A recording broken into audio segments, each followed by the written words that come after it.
We got to speak to Joseph, a young Kenyan who is doing amazing stuff, amazing innovator, who has several innovations, not just one. So believe it or not, he's back again to share with us his story on his latest innovation, which is absolutely amazing. My name is Sela Bogonko, co-founder and CEO, Jacob's Ladder Africa, and this is Green Jobs Africa. So Joseph, welcome back. Thank you so much. I can't believe that you have something else that you have, you've been working on, which is, I guess, your latest innovation. Yeah. Okay. So let's start from the inspiration behind it. We got to know your journey, the kind of mind that you have, which is absolutely amazing. We talk about young people and what distinguishes one from the other, how to take your idea from just an idea into reality in terms of either a business or a solution that is making a difference at the community level. And this is yet another one that you've come up with. Yeah. And it's called MC2. Yes. So what's the story behind MC2? So you know that Kenya has this affiliation to M something things. Yeah. M-Pesa, M-Shwari. Exactly. M something. So we have MC2. Okay. Basic. C2 is, because we have international audience, C2 is a Swahili name for... C2 is Swahili for forests. Excellent. So Yeah. M forests. Yeah, M forests, technically. Yeah. And so basically it's about climate intelligence. Climate intelligence. Climate intelligence. Okay. Yeah, it's a new thing. That's related, I'm guessing, to early warning signs, something like that. Yeah, early warning systems. You're right. Okay, systems, all Yeah. right. Mm-hmm. So how this happened? So I'm part of the Obama Foundation, and last year we were privileged to meet President Obama in Greece. And Greece is a lovely country, beautiful country. You go there and you find Corinthians, what you read in the Bible. You're told this is where Paul was preaching, this is where this happened. You see all these Greek gods and goddesses, really amazing, vibrant culture. Yeah. So we left that place on like a Friday.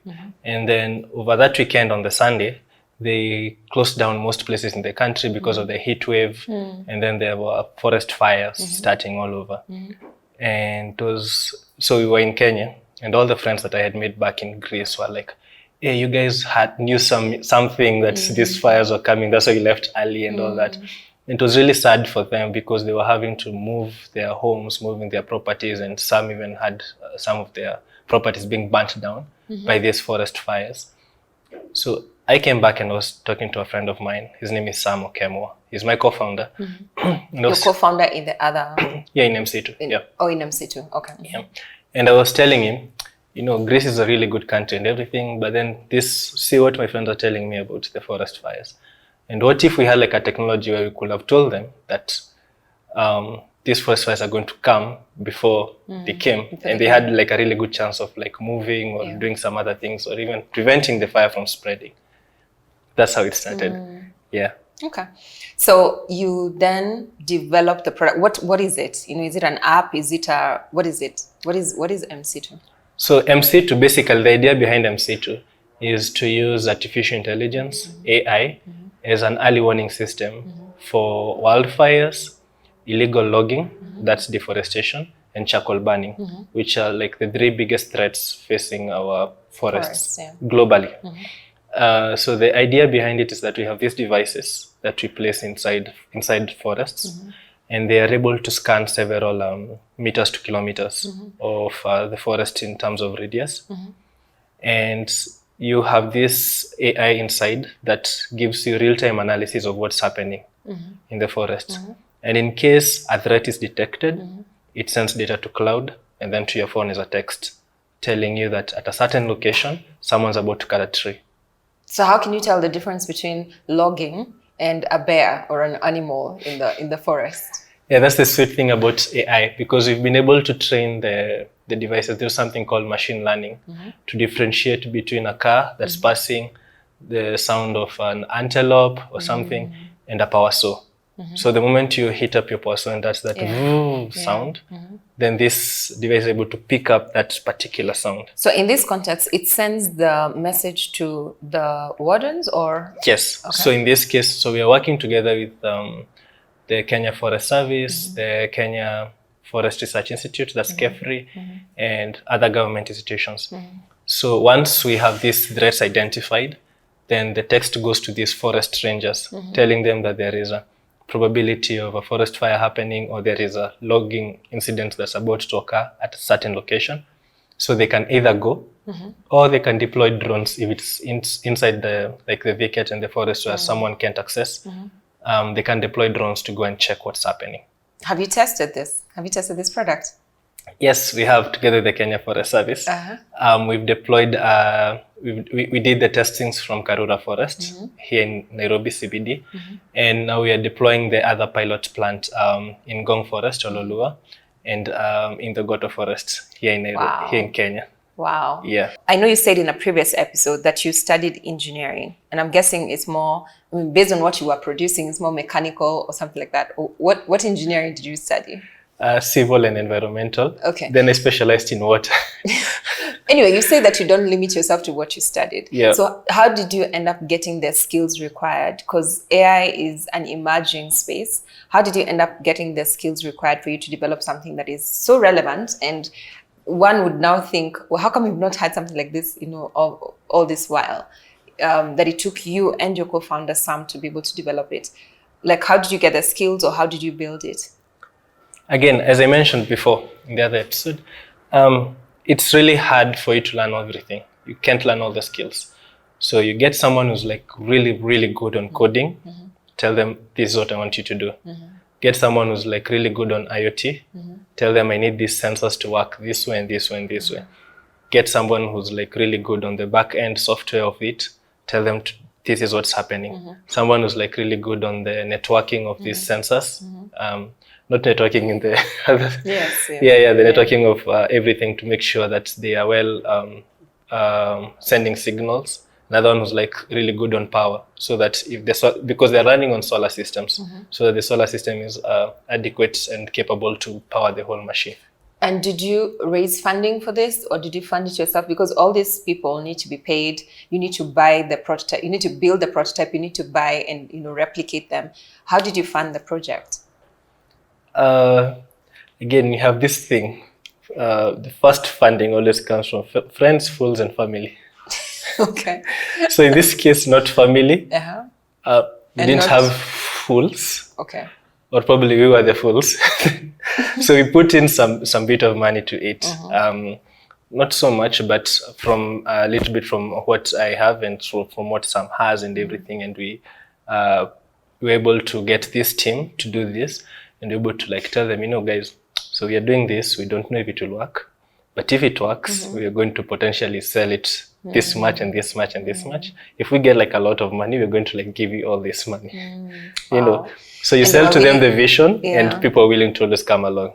That's true. I've tried it before, and you can always get, especially people who are committed. For David, they were called the mighty men of David. Because these are the guys who will stick with you. You don't look like a king at that point. You don't look like you are replacing the guy who's currently in power, but they believe in you because there's something about you. And for mighty men of David, it's because they had heard from God and they had seen this is what God said about David. So that's awesome. So tech is a big deal right now. Of course, we know that there's climate tech. It's a conversation. In fact, in a few weeks back, we had Africa Climate Tech Summit, which is one of the many platforms that have been used to propagate the idea of using tech to solve climate issues. What's your view on that? Leveraging technology to address the issue of climate change, especially from an African perspective. Because maybe from a Kenyan perspective, because we've been known as the Silicon Savannah, do you see an opportunity there for Kenya? Yeah, I will say yes, and kind of no. Okay. So it's a little bit of both, a mixture. So one of our partners for this is Konza Technopolis. Konza is supposed to be the smartest city in Africa and one of the smartest in the world after completion. And we've been able to take this tech conversation into a whole different space of application. So it's no longer tech on paper, but something that we're applying. But the reason why I will say no to it is I personally think and I feel that Africa is being left out of these tech conversations and the whole AI conversation as well. Most of these AI technology that we're using are imported. You know, we don't have enough of African-made tech that can be used to like do create human technologies.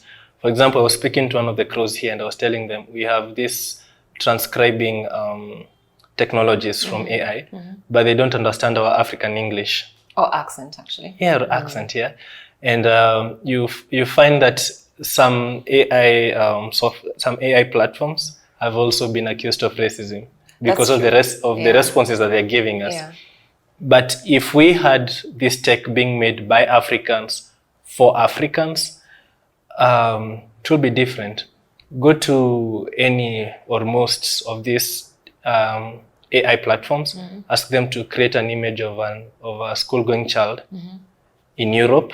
You find a really decent kid going to school on everything, and tell the same app to a school-going create child in Africa. In Africa, and you see them. Yeah. They'll have torn clothes. Yeah, and those are the biases that are there, especially because AI is an input-output scenario, and then AI is also what is it called? Unfortunately, it's a collective of many people's input, and that's a huge reflection of the reality in the world. So I agree with you that there is need for us to be able to transform and change even the tech perspective. Apart from us being invited to the table, we need to be able to create our own table and then be able to say, this is how we see the world from an African perspective. Yeah. I don't want us to go into MCT because I know we captured that in details, but I just wanted to encourage you, amongst many innovators, hopefully many of whom we're going to have on this platform, that I think you're doing an amazing job. Please do continue.